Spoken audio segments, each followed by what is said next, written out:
नमस्कार मित्रों, आने वाले दिनों में यूजीसी नेट की परीक्षा होगी और आप में से कुछ लोग जो कि पहले नेट निकाल चुके हैं उनका जेआरएफ निकालने का इरादा होगा और कुछ ऐसे लोग होंगे जिन्हें बार बार प्रयास करने के बाद भी नेट परीक्षा में सफलता प्राप्त नहीं हो सकी है। तो वे कोशिश करेंगे कि इस बार उनका नेट हो जाए, वे परीक्षा में सफल हो जाएँ। आप सभी अपनी अपनी तैयारियाँ भी कर रहे होंगे और इस समय लगभग 7 दिन और बचे हुए हैं नेट परीक्षा को। तो मैं आप लोगों से कुछ टिप्स एंड ट्रिक्स शेयर करना चाहूँगा कि अंतिम 7 दिनों में नेट परीक्षा की तैयारी कैसे करें। क्या ऐसे तरीके हो सकते हैं जिससे आप अपनी सफलता की संभावना को बढ़ा सकते हैं। इन 7 दिनों में आप बहुत ज़्यादा पढ़ नहीं सकते, लेकिन कुछ ऐसी चीज़ें कर सकते हैं जिससे आपकी सफलता के चांसेस बढ़ जाएंगे। तो चलिए मैं इन टॉपिक को आपके लिए एक एक करके प्रस्तुत करता हूँ। सबसे पहला काम ये कीजिए कि आप किसी भी विषय से हों, सबसे पहले आप उस विषय का सिलेबस प्रिंट निकलवा लीजिए। जी हाँ, मोबाइल में नहीं, पीडीएफ में नहीं, प्रिंट आउट निकलवा लीजिए, हार्ड कॉपी। सिलेबस को अपने सामने रखिए और सिलेबस में एक एक टॉपिक को पढ़िए और देखिए कि इसमें से कौन सा ऐसा टॉपिक है जिसके बारे में आपको पता नहीं है, और फिर वही टॉपिक अपनी पुस्तक में खोज के पढ़िए। सिलेबस से टॉपिक मैच कीजिए, पुस्तक में पढ़िए और उसके बाद सिलेबस में उस टॉपिक पर सही का निशान लगा दीजिए कि ये टॉपिक आपने पूरी तरह से सीख लिया है। उसके बाद अगले टॉपिक की ओर बढ़िए, देखिए कि कौन सा ऐसा टॉपिक है, कौन सा ऐसा पॉइंट है सिलेबस में जो आपको नहीं आता है, उसे अपनी पुस्तक में खोजिए, उसे पढ़िए और फिर उस पर भी निशान लगा दीजिए। इस तरह से निशान लगाते हुए आप अपने पूरे सिलेबस के हर यूनिट को ख़त्म कर दीजिए, पूरी तरह से उसे पढ़ के समाप्त कर दीजिए। कई बार ऐसा होता है कि हम बुक से पढ़ाई करते हैं, साल पेपर से पढ़ाई करते हैं, बहुत सारे नोट्स की पढ़ाई भी करते हैं, लेकिन बहुत सारी ऐसी चीज़ें होती हैं जो मिसिंग रह जाती हैं। हमारे पास सिलेबस भी होता है, लेकिन हमारे पास सिलेबस होने का हम पूरा लाभ नहीं ले पाते क्योंकि सिलेबस हमारे आंखों के सामने नहीं होता और हम उस पर निशान नहीं लगा रहे होते हैं। तो ऐसा करना है कि आपको हर एक टॉपिक को क्लियर करके उस पर निशान बना लेना है। यह बहुत ही ज़रूरी प्रक्रिया है। कभी भी सॉफ्ट कॉपी के भरोसे, पीडीएफ के भरोसे मत रहिएगा। उसके बाद हम आते हैं कि अगर अभी भी बहुत कुछ आपसे छूट गया हो जिसे आपने पढ़ा नहीं हो, तो बहुत ज़्यादा नई चीज़ें पढ़ने की समय ज़रूरत नहीं है। आप इस समय अपने नोट्स को पढ़िए, नई चीज़ें कम पढ़िए और अंतिम आपकी परीक्षा डेट आपको जो भी मिली हो उससे 3 दिन पहले आप नई चीज़ें पढ़ना पूरी तरह से छोड़ दीजिए। 3 दिन पहले से आप सिर्फ अपने नोट्स को दोहराइए। कुछ ऐसी चीज़ें जो आपको बार बार भूलती हैं उन्हें रिपीट कर करके पढ़िए, लेकिन नई चीज़ें मत पढ़िए। कोई नई बुक तो किसी हालत में मत उठाइए। अभी आपके पास 7 दिन बाकी हैं, तो आप इस समय कोई भी नई बुक को शुरू मत कीजिए जो आपने अभी तक नहीं पढ़ा हो। आप वही पढ़िए जिसे आपने कभी ना कभी पढ़ा हो, कभी ना कभी दोहराया हो। अपने नोट्स को दोहराइए, अपनी पुस्तकों को दोहराइए। कुछ पॉइंट्स ऐसे होंगे जो आपने हाईलाइट किए होंगे, उसको भी आप दोहराइए सही प्रकार से। फर्स्ट पेपर आजकल काफ़ी ज़्यादा जटिल हो गया है, तो फर्स्ट पेपर के लिए आप ये कर सकते हैं कि फर्स्ट पेपर में आप प्रीवियस ईयर के जो सॉल्व पेपर हैं उन्हें पढ़ सकते हैं। अभी भी आपके पास पूरा समय है और फर्स्ट पेपर में आप प्रीवियस ईयर का जो भी आपको सॉल्व पेपर मिल जाए आप उसे पढ़ लीजिए। और इसमें एक ज़रूरी टॉपिक होता है फर्स्ट पेपर में जो कि डाटा इंटरप्रिटेशन का है, जिसमें हमें डाटा का एनालिसिस करना होता है। तो उस डाटा इंटरप्रिटेशन का जो आपका एरिया है उसमें से आप कम से कम 2 क्वेश्चन, उस टाइप के 2 क्वेश्चन जो कि प्रीवियस ईयर में आ चुके हैं, आप उन्हें सॉल्व करिए। अभी आपके पास जितने दिन हैं आप उसमें कम से कम 10 से 15 क्वेश्चन आराम से सॉल्व कर सकते हैं। अधिकांश लोगों का डाटा इंटरप्रिटेशन छूट जाता है क्योंकि उनका समय कम पड़ जाता है।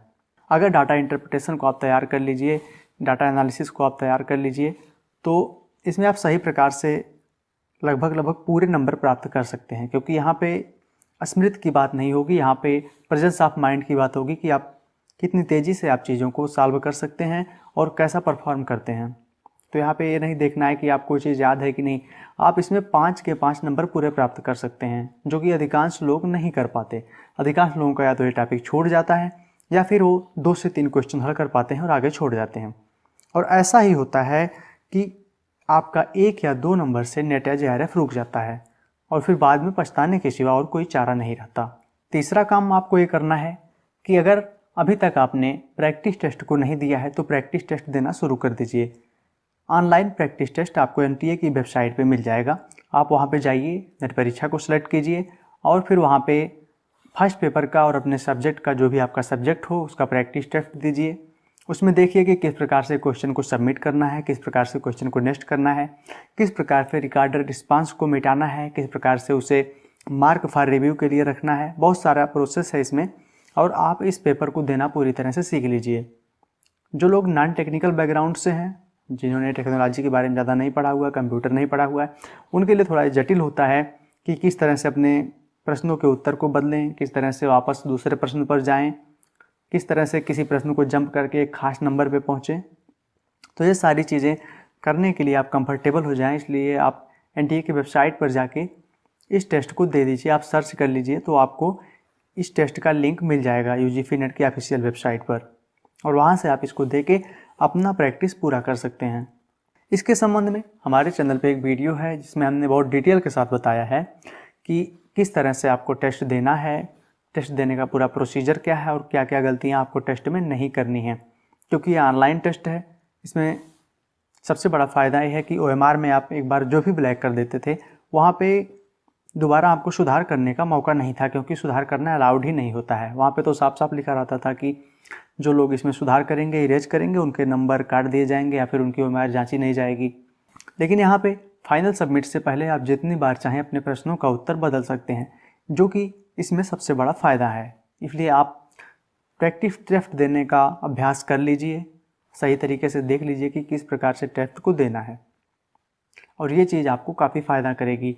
अगर आपने अपनी स्पीड थोड़ी सी भी इम्प्रूव कर ली तो वहाँ आप कई नंबर बढ़ा सकते हैं। मान लीजिए अगर आपने प्रैक्टिस की और 10 मिनट आपने बचा लिए, आपने अपनी स्पीड 10 मिनट फास्ट कर ली, तो परीक्षा में आपको कम से कम 3-4 नंबर का फ़ायदा हो सकता है, क्योंकि कोई भी क्वेश्चन आपका छूटेगा नहीं। जो रीजनिंग के क्वेश्चन हैं, डाटा के क्वेश्चन हैं, उनके लिए आपको काफ़ी समय मिल जाएगा। इसलिए आप अभी भी आपके पास टाइम है। जहाँ तक मेरा मत है कि इस टेस्ट को आप कम से कम 2-3 बार दीजिए, और 2-3 बार देने के बाद आपकी स्पीड पहले से काफ़ी अच्छी हो जाएगी और आप कंफर्टेबल हो जाएंगे माउस चलाने में, कीबोर्ड चलाने में और सारी चीज़ें करने में आप कंफर्टेबल हो जाएंगे, और परीक्षा हाल में आप बेहतर परफॉर्म कर पाएंगे। देखिए यहाँ पे एक एक मिनट महत्वपूर्ण है। अगर आपने अपना समय कहीं भी खोया, आपने अपने आप को कहीं भी कमज़ोर रखा, तो एक कंपटीशन है। यहाँ पे कोई कट ऑफ अंक नहीं है कि इसके आगे जाने के बाद आपका नेट ARF हो ही जाएगा। यहाँ पे तो ऊपर से लिया जाता है लोगों को, और जब सीट ख़त्म हो जाती है तो फिर नीचे वालों को छोड़ दिया जाता है। तो यहाँ पे आपको बेहतर से बेहतर परफॉर्म करना होगा। इसलिए अपने परफॉर्मेंस बढ़ाने के लिए आपको कोई भी अगर ऐसा पॉइंट मिलता है जिससे आपकी परफॉर्मेंस बढ़ सके, तो उसे अपनाने में आपको बिल्कुल भी नहीं हिचकना चाहिए। तो आशा करता हूँ कि यह वीडियो आपके लिए उपयोगी होगा। ऐसे ही वीडियोज़ के लिए हमारे चैनल के साथ बने रहिए, और इसके संबंध में जो भी चीज़ें आएंगी मैं आपके लिए लाता रहूँगा। एग्ज़ाम के बाद हम आपसे फिर मिलेंगे और इन सब चीज़ों के बारे में डिटेल के साथ डिस्कस करेंगे। आप सभी को आपकी परीक्षा के लिए बहुत बहुत शुभकामनाएं। Thanks for watching.